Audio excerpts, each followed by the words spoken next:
اهلا بيكم يا جماعه. النهارده هنتكلم عن مسلسل مملكه الحرير اللي عمل ضجه جامده على اليوتيوب ومنصات العرض. العمل ده من تاليف واخراج بيتر ميمي وبطوله كريم محمود عبد العزيز واسماء ابو اليزيد واحمد غزي. واول حاجه هنبدا بالقصه. بنبدا المشهد بصوت الراوي ولقطه دراميه. الملك نور الدين وامه بيستقبلوا مولودهم جلال الدين، لكن في نفس اللحظه عم الملك الذهبي بيقتل الملك وزوجته على طول، والوقعه دي بتكون بدايه العالم كبير من الخيانه والمصايب. بعد اللي بيحصل ده الحارس الوفي رضوان اللي هو بيقوم بدور محمود البزاوي بيهرب الطفلين، الاكبر اللي هو شمس الدين واللي بيظهر عليه التميز، والصغير اللي هو جلال الدين. لكن رضوان وهو ماشي بيطلعوا عليه اتنين من قطاع الطرق بيحدفوا عليه السهام، وكل واحد فيهم بياخد طفل وبيمشوا. وده بيؤدي ان الامير شمس الدين بيتربى بين العبيد والامير جلال الدين بين قطاع الطرق.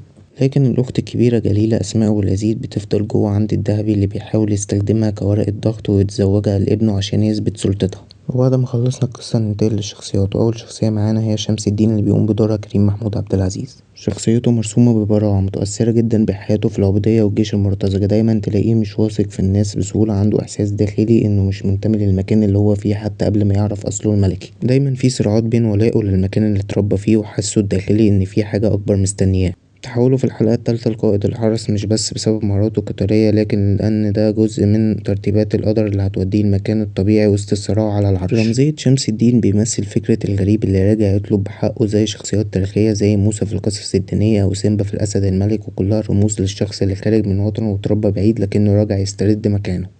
جلال الدين اللي بيقوم بدوره الفنان أحمد غزي. على النقيض من شمس، جلال الدين اتربى وسط العصابات واللصوص، وده مخليه شخص ما بيصدقش في القيم والأخلاق التقليدية، بيعتمد على الحيلة والخداع، مؤمن إن القوة مش في الشرف بل في المكر والسيطرة. بيبدأ يتكون جواه حقد مش بس على الدهبي لكن حتى على أخوه شمس لما يعرف إن هو كمان من دم الملوك. جلال الدين هنا تجسيد لشخصية المنافس المظلوم زي لوك في ستار وورز أو سكار في الأسد الملك. دايما فيهم الجانب اللي بيمثل القوة المشوهة والشر المبرر بحجة الظلم اللي عاشوه. رمزية جلال الدين هو انعكاس الوجه الآخر من العملة الضحية زي شمس، بس بطريقة تعامله مع ماضيه خلته يميل لطريق الظلم والقوة المطلقة. شخصية جليلة اللي بتقوم بدورها أسماء أبو اليزيد، رغم إنها فضلت في القصر إلا إنها أكتر شخصية معقدة. في الأول بتظهر كشخصية مسلوبة الإرادة، مجرد أداة سياسية في إيد الذهبي، بس مع الوقت بتكتشف قدراتها على التحكم في المشهد السياسي من جوه القصر. مشاعرها تجاه إخواتها متلخبطة بين الحنين ليهم والغيرة من فرصتهم في الهروب، وبين الإحساس بالقوة اللي بقت في إيديها لوحدها. جليلة هنا بتمثل فكرة السلطة الناعمة للشخصية اللي مش بالضرورة تستخدم القوة البدنية لكنها بتلعب بعقول اللي حواليها. رمزية شخصية جليلة هي الراجل السياسي الذكي في المعاد، شوية شبه سيرسي من صراع العروش، بتحاول توازن ما بين إنها بنت القصر وأخت الملك الحقيقي وما بين حفاظها على مكانتها السياسية وسط المؤامرات. المسلسل مش بس حكاية عيلة، ده انعكاس لنظام سياسي كامل. شخصية الدهبي عمرو عبد الجليل مش مجرد شرير كلاسيكي، ده بيمثل السلطة الفاسدة، الشخص اللي يوصل للسلطة بأي تمن حتى لو على جثة أهله.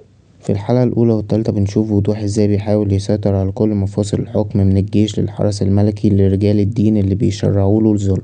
الناس العاديين، الفلاحين والتجار والعبيد، كلهم ضحايا الصراع ده، وده بيبين لما شمس الدين بيشوف إن حياة العبيد مش فارقة عند الذهبي وإنهم مجرد أداة في الحرب. الصراع هنا بيوصل رسالة واضحة جدا: السلطة اللي تيجي بالغدر عمرها ما تبني استقرار، ولازم يوم ما نكشف الظلم الشعب والأبطال الحقيقيين هيتصدوا ليه حتى لو ده خد وقت طويل. كده احنا خلصنا الشخصيات، وتعالى ننتقل لتحليل الرموز البصرية والإخراج. واضح جدا من إخراج بيتر ميمي إنه مأخوذ من مسلسلات زي صراع العروش وفايكنج، حتى زوايا الكاميرا الواسعة والمعارك المصورة بلقطات قريبة كلها شغل سينمائي أكتر من إنه تلفزيوني تقليدي. اللبس والأسلحة والقصور كلهم معمولين بمستوى إنتاج عالي، رغم إن في مشاهد ممكن تحس إنها مسرحية شوية بسبب ميزانية الإنتاج أو فرق الإمكانيات، بس عموما الشكل العام مبهر جدا. الموسيقى التصويرية لعبت دور قوي خصوصا في مشاهد المعارك أو لحظات الصمت اللي بيكون فيها القرار مصيري، زي كشف حقيقة شمس في الحلقة التالتة. وسط الكلام المخرج استخدم كتير من الإضاءة الخافتة والظلال حوالين الشخصيات اللي بتحيك المؤامرات، وده بيعزز الإحساس بالغموض والشك اللي مغلف المملكة كلها. أول 3 حلقات من مملكة الحرير قدمت بداية قوية مليانة تمهيد لشخصيات معقدة، صراعات سياسية، دراما عائلية، وحبكة مفتوحة على احتمالات كتير. المسلسل بيلعب على وتر التشويق وبيوظف فانتازيا ملكية في إطار عربي بنكهة مصرية حديثة، وده بيعتبر خطوة جديدة ومختلفة في الدراما المصرية. وبكده نكون خلصنا أول 3 حلقات، وهننتقل للحلقة الخامسة والرابعة، وهنحكي قصتها وهنحلل كل التفاصيل اللي فيها. لكن أبو العينين بيرفض، واللي بيكمل المشهد مفاجأة: جليلة أو اسماء أبو اليزيد بتمسك السكينة وتطعن الأب. فعلا في الحلم المشهد ده بيعكس رعب الملك وخوفه الداخلي من الخيانة اللي حوالين عيلته. تاني حاجة، مواجهة مروعة مع سليمان. الملك بيبعت ابنه سليمان لمهمة، لكن المهمة بتقوده لمواجهة جلال الدين. لكن مواجهته مع جلال الدين ما بتحصلش أصلا، لأن سليمان أول ما بيجي بيستسلم وجلال الدين بيضطر يقتله. بعد كده بنشوف ريحانة سممت الملك بدهاء وده بيخليه غايب عن قرارات الحكم، وشمس الدين بيستغل الفرصة دي وبيمد نفوذه في القصر ويوسع حضوره وسط الناس، ولسه عامل على نفسه صورة الراجل الحكيم من خلال حملة علاقات عامة، وبيمنحه الملك لقب وزير الفراخ كنوع من السخرية. بعد كده تعالى ننتقل للحلقة الخامسة.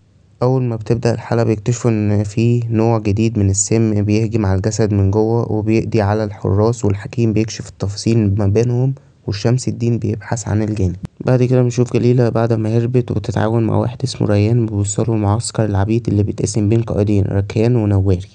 جليلة بتدخل في خيمة نواري بتقرا اللوح القديم، لو خيروني بين زوال الطغاة وزوال العبيد لاخترت زوال العبيد، واللافت هنا إنها بتختارهم وتعلن نفسها أميرة العبيد. لحظة توحيد الجيش كانت معبرة وهامة جدا لفصل جديد في الأحداث.